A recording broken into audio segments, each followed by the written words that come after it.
नमस्कार, माझे नाव रुही विजय पायगुडे आहे. आज मी तुम्हा सर्वांना पायोजी मैंने हे गीत सादर करणार आहे. पायोजी मैंने राम रतन धन पायो, पायोजी मैंने राम रतन धन पायो.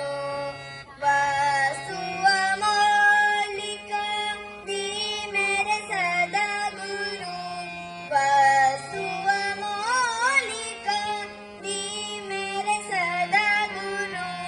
कृपा कर अपनायो, पायोजी मैंने कृपा कर अपनायो. पायोजी मैंने राम रतन धन पायो.